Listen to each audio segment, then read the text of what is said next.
Então, o que podemos fazer é adicionar para nós. Para discutir o assunto, precisamos criar um contexto adequado. Certo, então? Por que não criamos esse contexto? Vou explicar brevemente o que é o Islã e dentro disso, então, podemos introduzir o assunto. Então, essa será uma maneira melhor de discutir com esse contexto. Encontrar Jesus no Alcorão e Muhammad, que a paz esteja com ele, na Bíblia. Parece justo, porque, sabe, se a gente entrar nisso de imediato, talvez não consiga fazer justiça de verdade. Comparado a se conectarmos historicamente esses dois indivíduos, Muhammad, que a paz esteja com ele, e Jesus, que a paz esteja com ele. Conectando-os a algum lugar na história, algum lugar com Deus, algum lugar com as Escrituras. Dessa forma, podemos fazer a melhor justiça a esse tema. Parece justo?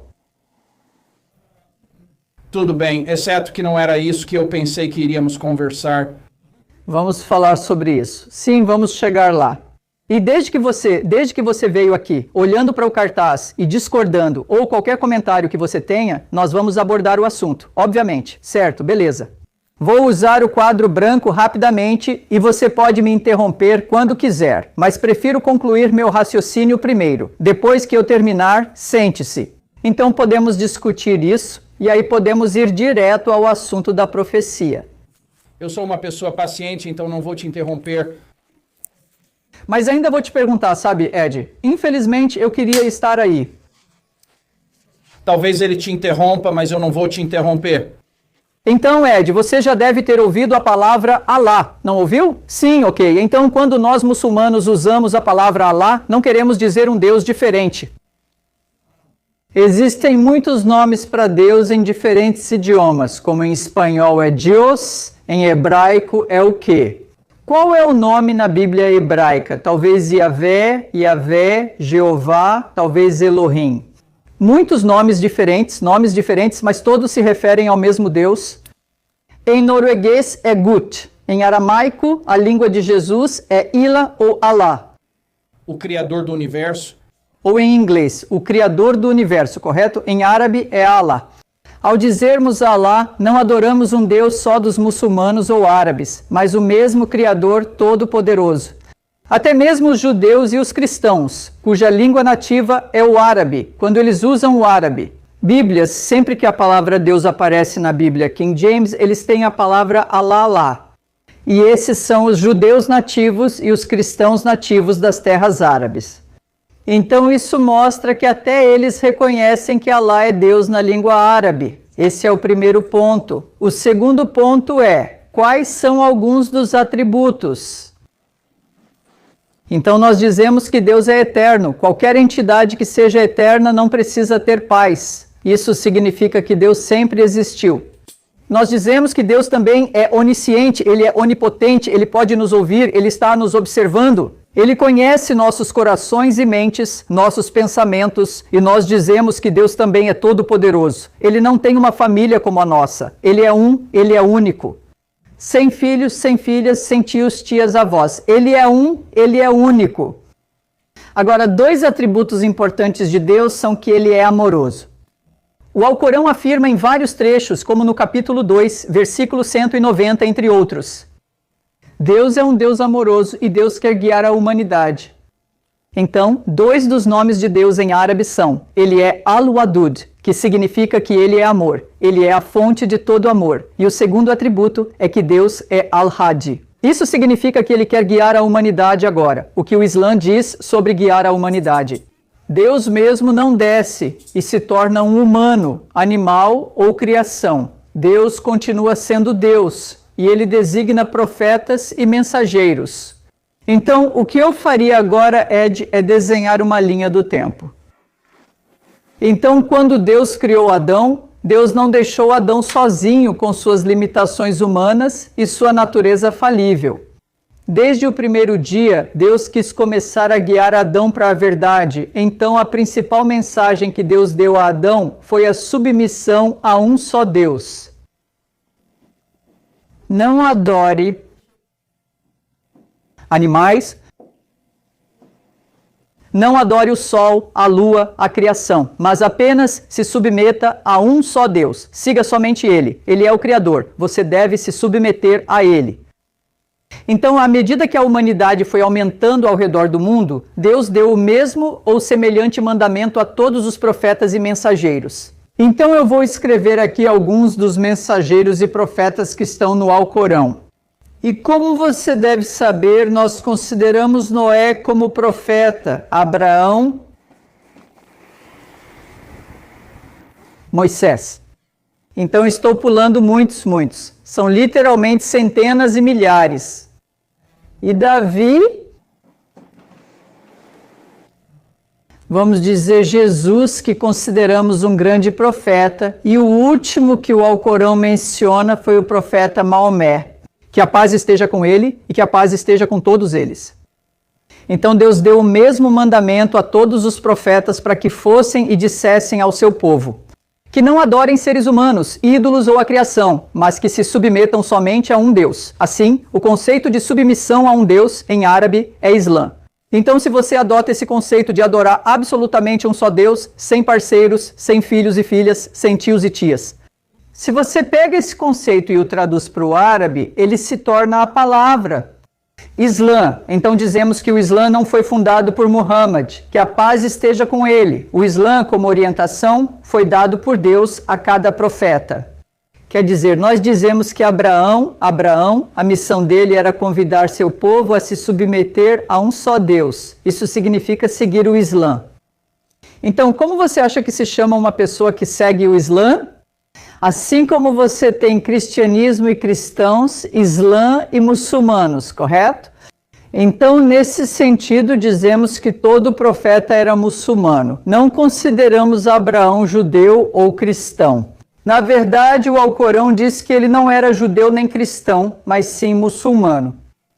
Quando se trata de Noé e dos demais profetas, o Alcorão diz isso. A mesma mensagem dada a você, Muhammad, que a paz esteja com ele, também foi dada a todos eles. Quando se trata de Jesus, o Alcorão diz no capítulo 3, versículo 51, em árabe diz, Rabbi wa rabbukum fa'budu haza sirata mustaqim. A tradução é, então Jesus é citado no Alcorão, e Deus está falando sobre Jesus. Que na verdade, Alá é meu Senhor e vosso Senhor. Adorai somente a Ele, e esse é o caminho reto. E então, quando se trata de Muhammad, que a paz esteja com ele, Deus também revelou o Alcorão, que consideramos como o último e definitivo livro, certo? Alcorão. E há muitas passagens no Alcorão que falam sobre a unicidade de Deus. Uma delas é o capítulo 112. Então a tradução é, Deus está dizendo, certamente Alá, ou Deus, é um só Deus. Ele é eterno, ele é necessário por todos, ele não gera e não foi gerado, e não há nada semelhante a Deus. Bem simples. Então, às vezes, os jovens muçulmanos, os jovens cristãos, ou outros jovens, ou outras pessoas, eles podem me perguntar, ou Abdul Qadir, a seguinte questão. Se o Islã é a única fé verdadeira, então de onde vieram as outras religiões? Então, nós acreditamos que se Deus tivesse revelado todas as religiões, então Deus seria um Deus de contradição. Deus não dirá a um grupo que é certo adorar ídolos, a outro que é certo adorar seres humanos e assim por diante. Você sabe, isso está errado, mas só adore um Deus. Se o mesmo Deus tivesse revelado essas mensagens contraditórias, a humanidade ficaria confusa. Então nós dizemos que Deus, desde o início, só enviou e revelou uma ideologia consistente, uma só fé. E nós dizemos que essa fé é a submissão a um só Deus, que é o Islã. Rapidamente, como surgiram outras crenças? Algumas pessoas, então essa é a linha do tempo, e esse também é o caminho certo, o caminho da submissão a Deus, que é o Islã. Então nós dizemos que algumas pessoas se afastaram da unicidade de Deus e começaram a adorar ídolos. É assim que dizemos. A fé do hinduísmo surgiu assim, certo? A adoração de ídolos, algumas pessoas começaram a adorar. O sol, você sabe, o sol e a lua, hoje está nublado, mas o sol, a lua. Então foi assim que surgiu a fé do ateísmo, não ateísmo, ateísmo. Algumas pessoas começaram a adorar, na verdade, elas tiraram o conceito de Deus e mantiveram apenas certos rituais. Foi assim que surgiu a fé do budismo, certo, budista? Então dizemos que algumas pessoas, elas elevaram uma pessoa, uma criação de Deus, um profeta, um mensageiro, para ser filho de Deus e divino, igual a Deus. E nós dizemos, foi assim que a fé do cristianismo foi criada. Então todas essas crenças, nós dizemos que são crenças criadas pelo homem, são desvios da única fé verdadeira.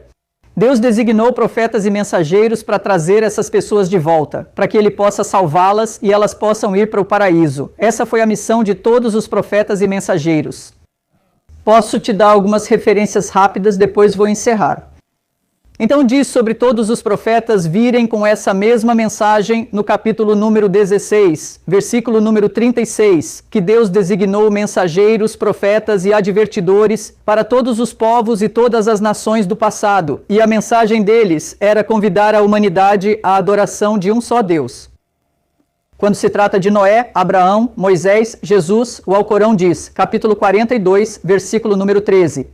A mesma mensagem e ideologia principal dada a você, Muhammad, que a paz esteja com você, foi dada a todos.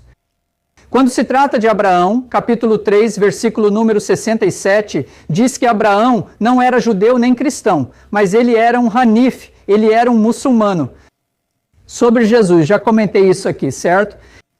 Mas deixe-me também te dar, Ed, já que você está com a Bíblia aberta, algumas referências do Antigo Testamento e do Novo Testamento. Agora, isso é importante. Abraão, ele veio antes do judaísmo ser canonizado, ele veio antes do cristianismo, mas ele era uma pessoa espiritual. Ele costumava adorar um só Deus. Então a Bíblia diz que quando Abraão tinha que adorar a Deus e se curvar diante de Deus, ele se curvava apenas para uma única entidade. Por exemplo, Gênesis, capítulo 6, versículo 17, versículo número 3. Tudo bem também quando se trata de Moisés, ele era uma pessoa absolutamente monoteísta. Você sabe, o primeiro mandamento em Êxodo, capítulo 20, versículo número 3. Êxodo, capítulo 20, versículo número 3, diz que você não deve ter nenhum outro Deus além de mim. Ou seja, Deus está dizendo que há unicidade absoluta. Novamente, Moisés mencionou. Isso também está mencionado no livro de Deuteronômio, capítulo 5, versículo número 6, exatamente o mesmo, os 10 mandamentos. As pessoas perguntam a Moisés sobre Deus, então ele mencionou novamente no livro de Deuteronômio, capítulo 6, versículo número 4. Ele disse, ouve, ó Israel, o Senhor, nosso Deus, é o único, certo? Não múltiplos, não qualquer combinação, mas um, como em um matemático. Quando se trata de Jesus, curiosamente, é importante no Evangelho de Marcos, o segundo Evangelho, capítulo número 12, versículo número 28. Alguém se aproximou de Jesus e lhe fez uma pergunta valiosa. Que de todos os mandamentos, e o povo judeu costumava ter 613 mandamentos, e essa pessoa queria saber, de todos os mandamentos, qual é o primeiro, o maior de todos os mandamentos? E Jesus, como profeta de Deus, respondeu em Marcos, capítulo 12, versículo 29. Ouve, ó Israel, o Senhor, nosso Deus, é um só. Adore a Ele, certo? Não me adore, não adore nenhuma outra entidade. Adore a Ele de todo o seu coração, mente, alma e força. E esse é o primeiro mandamento, ele disse, certo, alinhando-se com o restante dos profetas. Mas como algumas pessoas se afastaram desse primeiro mandamento e formaram suas próprias crenças, Deus então enviou e designou seu último e final profeta. E por último, mas não menos importante, qualquer pessoa que acredita em todos os profetas adora somente um Deus. Segue os livros, da forma original como foram dados àqueles profetas, não as versões atuais e diluídas. E então segue como orientação o último livro, o Alcorão, e o exemplo de Muhammad, que a paz esteja com ele. O Islã diz que pela misericórdia de Deus, essas pessoas iriam para o paraíso. Certo, então, o Alcorão diz no capítulo 2, versículo 25, qualquer pessoa que tenha a crença correta, ou seja, adorar somente um Deus, sem humanos, sem ídolos, sem criação, mas adorar somente um Deus. E praticar boas ações, como é trazido no Alcorão e pelo exemplo de Muhammad, que a paz esteja com ele. Deus prometeu o paraíso para essas pessoas garantido, sem dúvidas, certo, garantido pela misericórdia de Deus. Mas então Deus diz, por outro lado, sabe, assim como quando fomos para escolas e faculdades, se não obedecermos ao professor, à política de presença, à participação, às tarefas, às provas, às finais, haveria consequências. Até nos locais de trabalho, há consequências se você não seguir as políticas. Então, se as pessoas adoram alguém além de Deus, ou junto com Deus, e morrem assim, obviamente haverá consequências. Elas irão para o fogo do inferno. Mas não cabe a mim, nem ao irmão Abdul Qadir, nem a qualquer muçulmano rotular as pessoas daqui ou dali. No final das contas, Deus, no dia do julgamento, vai nos ressuscitar, vai nos questionar e vai nos analisar. Será que tivemos a crença correta? Será que fizemos boas ações com base nos critérios de Deus? Mas não são as boas ações em si. É a misericórdia de Deus que vai nos colocar no paraíso. E nós esperamos e oramos por isso. Pela misericórdia de Deus, pelo amor de Deus, pela orientação de Deus, todos nós adoramos a Deus para que possamos ir para o paraíso. Amém, certo. Bem, obrigado por isso. Você conseguiu compreender, pelo menos a partir da visão de mundo islâmica? Eu ouvi o que você disse? Ok, tudo bem. Sabe, as perguntas que surgem na minha mente são, bem, primeiro de tudo, você disse que é por causa da misericórdia de Deus que as pessoas podem ser salvas. Então, pelo que eu entendo, quando um muçulmano está em seu leito de morte, ele pode ter feito várias coisas dependendo do que se considera bom. Mas eles não têm garantia de salvação, porque nas suas palavras, Alá fará o que Alá quiser fazer, você não tem garantia. Mesmo que você tenha feito coisas fantásticas, ajudando pessoas que estão em situação de miséria ou qualquer outra coisa, você não tem garantia. Ao contrário do Deus do cristianismo, ele estendeu misericórdia e graça a todos. E se elas aceitarem isso, crendo nele, receberão esse dom da graça.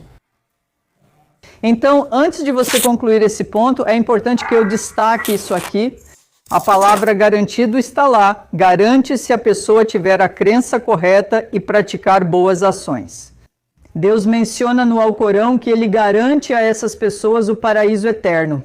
E nós esperamos e oramos para que todos nós, eu, ele, quero dizer até você, inshallah, se você vier para este lado, Deus vai garantir isso.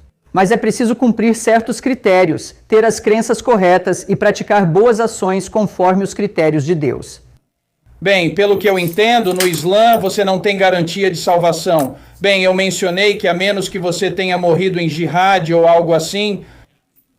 Acho que há um versículo no Alcorão Sagrado, vou tentar parafrasear em inglês, é Deus dizendo ao profeta Muhammad, diz assim: ó profeta, diga aos crentes, diga na verdade, diga aos meus servos, ou seja, você e eu, diga ao meu povo.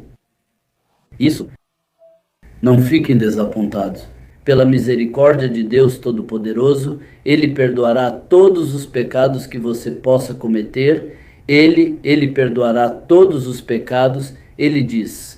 Mas há um pecado que ele disse que não perdoará, que é, se você associar qualquer parceiro divino a Deus Todo-Poderoso, esse é o único pecado que não será perdoado. Fora isso, quaisquer pecados, não importa o quão grandes sejam, Deus diz que perdoará, Jamia significa todos eles, exceto um. Que se você associar um parceiro divino, e essa é a posição padrão de Deus Todo-Poderoso, essa é a nossa crença de que Deus perdoará nossos pecados. Ok, bem, eu não quero entrar, sabe, no que me diz respeito, passar por isso não é, quero dizer, isso é bom e obrigado por compartilhar isso. Mas então você disse que Maomé é o último profeta. Quem determinou que ele é o último profeta? E quanto a Joseph Smith? Claro, claro. E quanto a todas essas outras religiões que surgiram desde então? As testemunhas de Jeová, sabe, então... De qualquer forma, essa é uma pergunta que surge. Você está dizendo que Maomé é o último profeta, e se ele é um profeta, o que ele profetizou? Ok, tudo bem. Então eu acho que a história vai mostrar que ele não profetizou nada. Bem, ele fez muitas coisas. Ele o nomeou profeta, então pode-se dizer que é o último profeta, mas de todo modo... Não, mas então nós temos a resposta para isso. Nós temos a resposta. Pode parecer que você está pensando, sabe, que estamos dizendo isso sem evidências, mas há evidências. Primeiramente, a maior evidência é essa. O Alcorão em si diz no capítulo 33, versículo 40, que ele é o selo dos profetas, seu Khatam an-Nabiyyin, o selo dos profetas. Mas é importante para você e para mim sabermos que consideramos o Alcorão como a palavra de Deus, porque há evidências de que ele é a palavra de Deus, antes de tudo. Sabe, irmão Ed, o Alcorão menciona que o autor do próprio Alcorão é Deus. Em segundo lugar, o Alcorão contém muitas profecias. Então, isso não é obra de Muhammad, que a paz esteja com ele. Nós acreditamos que ele vem diretamente de Deus através de Muhammad, que a paz esteja com ele. Então, uma das profecias do Alcorão, que está no capítulo 15, versículo 9, só uma tradução. Deus está dizendo que essa revelação é dele e que ele irá protegê-la. Então podemos ver que desde a época de Muhammad, que a paz esteja com ele, até os nossos dias, milhões de pessoas memorizaram isso. Ele memorizou isso inicialmente como mensageiro de Deus, ensinou ao seu povo e eles memorizaram. E isso vem desde aquela época até os nossos dias. Então essa é uma indicação. A segunda indicação. Este livro é de Deus. Deus diz no Alcorão, capítulo 4, versículo 82. Se este livro fosse de alguém além de Deus, haveria contradições nele, mas não há uma única contradição. Terceiro ponto. Os árabes daquela época eram mestres na língua árabe. Eles eram os Shakespeare do árabe naquela época. E Muhammad, que a paz esteja com ele, não sabia ler nem escrever. Então, se dissermos que este livro veio da mente de Muhammad, que a paz esteja com ele, o Alcorão desafia. Se você não considera este como um livro de Deus, por que não produz um livro como este? Então esse desafio foi primeiramente dirigido àqueles Shakespeares do árabe, que eram mestres da língua, vindo de uma pessoa que não sabia ler nem escrever. Então o Alcorão diz no capítulo 17, versículo 88, todos vocês juntos, humanos e gênios, não conseguiriam produzir um livro como este. Eles falharam completamente, mesmo sendo mestres. O Alcorão reduziu o desafio no capítulo 11, versículo 13. Façam 10 capítulos como os capítulos do Alcorão. Eles realmente não conseguiram. Então Deus apresentou o desafio. No capítulo 2, versículo 23, produza um capítulo semelhante ao capítulo do Alcorão, em sua eloquência, em sua sabedoria, em sua orientação, em seus fatos científicos, fatos históricos, profecias, história. Eles não conseguem produzir nenhum capítulo, mesmo os pequenos com apenas 3 versículos. O Alcorão traz fatos científicos, irmão Ed. Existem mais de 6.000 versículos no Alcorão, e mais de 500 deles falam sobre fatos científicos. Sobre como o universo começou a partir de uma massa primordial. No capítulo 21, versículo 30, fala sobre isso. O Alcorão fala sobre a expansão do universo no capítulo 51, versículo 47. O Alcorão fala sobre a rotação e a revolução de todos os corpos celestes no capítulo 21, versículo 33. E o Alcorão tem soluções para os problemas da humanidade, contra o racismo, contra a opressão das mulheres, igualdade de todas as raças. O Alcorão tem soluções. É disso que precisamos. Então, se uma testemunha autêntica está mencionando que Muhammad é o último profeta, que a paz esteja com ele, nós acreditamos nisso. Por isso dizemos que o Alcorão é a palavra de Deus. E o próprio Alcorão diz isso. Sua pergunta é, você sabe, e as testemunhas de Jeová, e quanto a Joseph Smith ou qualquer outra pessoa, certo? Correto, já que isso é uma evidência válida no tribunal, e essa evidência válida está dizendo isso. O profetismo foi encerrado. Com a vinda de Muhammad, que a paz esteja com ele, nós não consideramos nenhum deles como profetas ou mensageiros. Essa é a mesma atitude que você tem em relação a Muhammad. Ok, então nós vamos chegar lá. Nós dois temos nossas visões de mundo e discordamos um do outro. Mas a minha pergunta é, no Alcorão, a Surata 19:19 diz que Jesus estava sem pecado. Certo? A Surata 47:19 diz que Maomé tinha pecado. Então, eu já perguntei isso para muçulmanos antes. Você quer ser bom, sabe? Você fala sobre ser bom. Ok, você precisa ter um bom modelo para seguir. Então, por que que o Islã não seguiria Jesus e o Islã veio depois de Jesus? Tudo o que está na Bíblia foi escrito antes do ano 100, enquanto os 600 ou 700 anos depois, quando você quiser dizer, começou. Então, por que não seguiria? O seu próprio livro diz que Jesus não tinha pecado, então por que que você não segue Jesus em vez de Maomé? Ok, vamos ver. Então, nossa crença é que todo profeta é inocente. Eles conscientemente não cometem nenhum pecado. Certo, então? Com certeza você disse no seu próprio livro que Maomé tem pecado. Bem, você pode dar uma olhada. Surata 47, dizemos bem, nosso irmão vai dar uma olhada agora. Ok, só para argumentar, certo? Um profeta cometeu pecado, o segundo profeta não cometeu, certo? Tudo bem? Um profeta sem pecado ainda é um profeta. Uma criação sem pecado ainda é uma criação. Não estou chamando ele de profeta. Claro, claro. Uma banana perfeita ainda é uma banana. Ela não evolui para uma laranja. Uma criação sem pecado ainda é uma criação. Um homem sem pecado ainda é um homem. Ele não se torna Deus.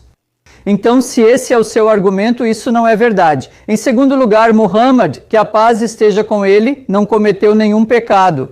É importante, muitas vezes, o Alcorão está compartilhando algo com a humanidade, com os muçulmanos, através de Muhammad, que a paz esteja com ele. Então, não é que ele cometeu o pecado. O que Deus está dizendo é que, pelos pecados que você cometeu, peça o perdão de Deus. Nós acreditamos que Muhammad, que a paz esteja com ele, não é o fundador do Islã. O Islã foi dado por Deus a todos os profetas e mensageiros. Ela foi aperfeiçoada por Deus na época de Muhammad, que a paz esteja com ele. E onde o cristianismo se encaixa nisso? Nós dizemos que é uma diluição da fé original de Jesus. Jesus nunca disse, sabe, que a fé dele era o cristianismo. Mesmo a palavra cristianismo não aparece em toda a Bíblia, não está lá em nenhum lugar. A palavra judaísmo também não está em toda a Bíblia. A palavra trindade, nem o conceito, está em toda a Bíblia. O que está lá? Claro, vamos chegar ao conceito. Mas todos nós concordamos com isso. Todos os profetas do Antigo Testamento, todos eles pregavam a absoluta unicidade de Deus. Nenhum deles disse, sabe, Deus é um, Deus é três. Conforme as pessoas se afastavam desse conceito, Deus enviava novos profetas e mensageiros para trazê-las de volta.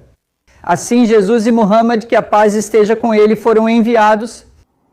Jesus foi profetizado no início da Bíblia. Gênesis 3,15 fala sobre alguém que será enviado para a salvação. De todos aqueles que viriam depois, todos que pecaram, todos que se desviaram, foi profetizado. Depois há todas essas profecias no Antigo Testamento que explicam quem será o Messias, e só existe uma pessoa na história da humanidade que cumpriu essas profecias, porque isso tinha que ser cumprido antes da destruição do templo em 70 depois de Cristo. E Jesus é a única pessoa que cumpriu essas profecias. Ok, quero dizer, as profecias são uma coisa. Irmão Ed, como você pode saber, e eu posso saber, a palavra Jesus não aparece em nenhum lugar no Antigo Testamento. Isso mesmo, eu concordo totalmente com isso. É algo desconhecido, mas quando ele aparece e é o único que cumpre todas aquelas profecias do Antigo Testamento, ainda existem judeus que não acreditam que ele foi o escolhido, mas aqueles que se tornaram seus seguidores são os verdadeiros cristãos. Então, sabe, quando a gente senta e conversa sobre... Jesus nunca fez mal a ninguém. Maomé matou pessoas por todos os lados. Me diga uma pessoa que ele matou. Batalha da Trincheira. Ok, 500 homens foram decapitados. Bem, 600 vamos conceder, 600... Ok, 600 ele estava lá, essa era a autoridade dele. Durante sua vida ele ordenou ou participou de muitas batalhas onde pessoas foram massacradas para todos os lados. Então, voltando, sabe, talvez no Alcorão diga que isso é aceitável, mas não há comparação. Jesus amava a todos, acreditassem nele ou não. Alá só acredita naqueles que o amam. Então você está dizendo que Deus tem amor incondicional? Você acredita nisso? Sim, Ok, então eles não deveriam ser. mas ele também vai julgar quando o dia do julgamento chegar. Exatamente, certo? Sim, então Deus não tem amor incondicional. Se isso fosse verdade, então eles seriam. Por que você está dizendo, acredita que ele tem amor? Existe algo chamado amor duro, sabia? Então, Jade, eu tenho uma pergunta. Mesmo que você associe um parceiro divino a Deus e eleve uma pessoa humana ao nível do próprio Deus divino, ele ainda deixaria você ir? Você acha que a outra pessoa também? No que diz respeito ao cristianismo, Jesus é Deus. Você tem certeza? Tenho certeza que é nisso que o cristianismo crê. Deixa-me te perguntar uma coisa. Então, irmão Abdul-Qadir, não. Antes de mudarmos para um novo assunto, nosso irmão Ed, ele trouxe alguns pontos que não são verdadeiros historicamente nem nas escrituras. E um desses pontos é que você sabe, Jesus é o príncipe da paz e nós o consideramos como o príncipe da paz. E então você disse, sabe, Muhammad, que a paz esteja com ele. Ele se envolveu em muitas batalhas, sabe, muito sofrimento. Pessoas foram mortas. E você mencionou a tribo judaica. E como você responde a isso? Sim. Sim. Que ele matou muitas pessoas. A resposta está chegando, certo? Antes de falarmos sobre a divindade e deidade de Cristo, isso é importante. Devo apagar isso? Sim. Tudo bem, ok, tudo bem.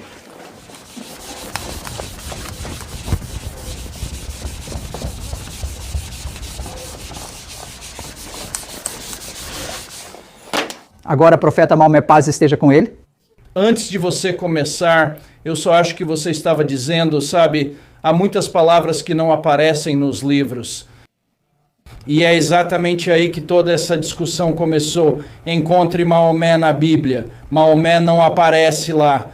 E todas as características que são descritas em João, que se referem ao conselheiro que está por vir, é impossível que Maomé tenha sido esse. Vamos chegar a esse tópico. Deixe-me responder rapidamente ao que ele disse. Então, os dois tópicos que vamos abordar logo em seguida, um é a divindade, como você começou, e o outro seria a profecia. Parece justo, então deixe-me apenas anotar aqui divindade, para que não esqueçamos, e as profecias. Certo, então, realmente importante historicamente, Muhammad, que a paz esteja com ele. Ele recebeu a revelação no ano 610, cerca de 600 anos depois de Cristo. O principal ponto da revelação é a adoração absoluta de um só Deus. As pessoas em Meca, a maioria delas, eram adoradores de ídolos. Alguns receberam a mensagem da unicidade e submissão a um só Deus, o Islã. Alguns rejeitaram, assim como quando Cristo veio e o povo judeu rejeitou, enquanto outros aceitaram. O Islã não foi fundado. Naquela época, essa palavra nem existia. O conceito já existia, significando submissão a um só Deus, até mesmo a palavra shalom, paz. Pois antes disso, os judeus diziam, há um só Deus. Claro. Então nós dizemos que os seguidores de Moisés, nós os chamamos de muçulmanos. Isso significa que eles se submetiam a um só Deus. É daí que vem o nome Shalom, Shalom. Isso é paz, Islã. Certo, né? No ano 610, quando Deus revelou o Alcorão a Muhammad, que a paz esteja com ele, alguns concordaram e outros não. Ele lhes deu a escolha, não os matou. Ele lhes deu a escolha, literalmente. Algumas pessoas que não acreditavam nele começaram a tentar tirar sua vida. Então Deus ordenou que ele se mudasse para Medina. Então foi nesse momento que a migração aconteceu, no ano 622. Então, cerca de 13 ou 12 anos depois, o profeta pregou aqui, certo?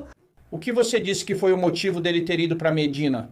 Deus ordenou que ele e seus seguidores saíssem, pois as pessoas estavam se rebelando e tentando assassiná-los. Sim, e alguns deles foram mortos, ou seja, alguns dos adoradores de ídolos mataram profetas, alguns membros da família, alguns muçulmanos.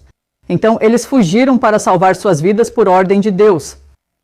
Quando eles chegaram aqui, encontraram muitas tribos judaicas. Havia várias tribos judaicas em Medina. Como você deve saber pela história, uma das primeiras ações de Maomé, que a paz esteja com ele, foi essa. Ele foi escrever ou ditar algo chamado de Constituição. A Carta de Medina, realmente importante. A Carta de Medina.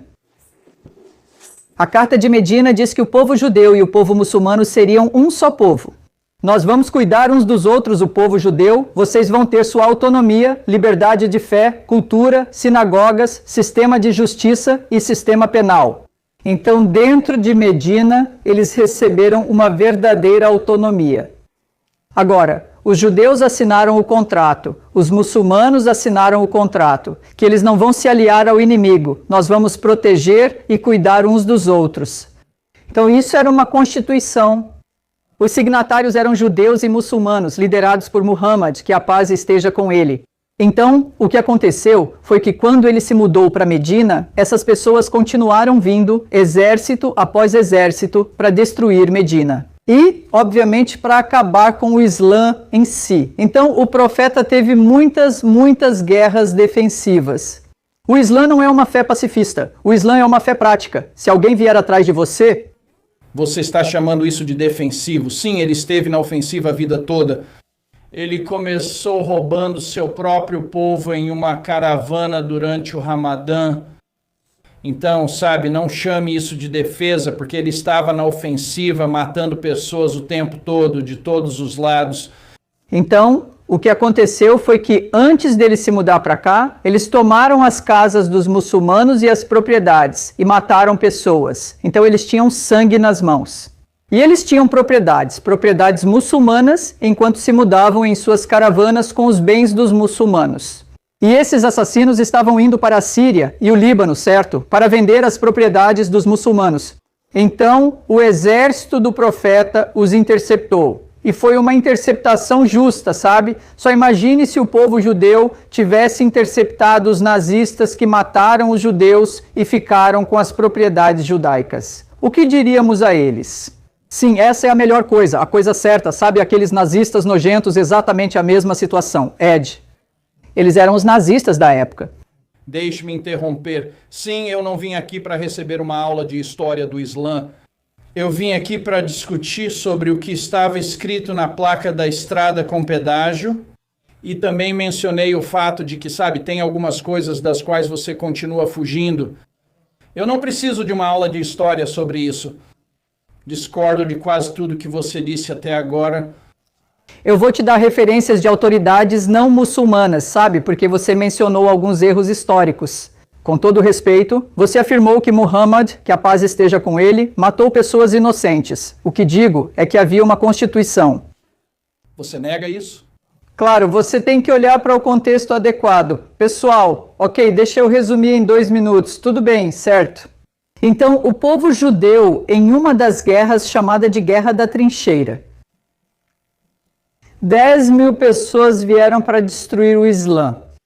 Certo, o povo judeu que vivia aqui ficou do lado dessas pessoas. Eles se tornaram combatentes inimigos, se tornaram espiões contra o exército muçulmano para lutar contra aqueles que vieram destruir o Islã. O povo judeu estava colocando em risco as mulheres muçulmanas, as crianças e os inocentes, e ficaram do lado do inimigo, tornando-se combatentes inimigos.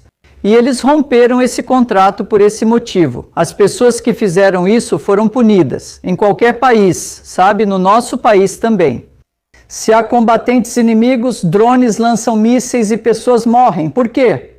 Porque eles estão se posicionando contra o nosso país, nossa democracia, nosso povo, nossos soldados. Exatamente, foi isso que o povo judeu fez. Então você precisa ter o contexto adequado.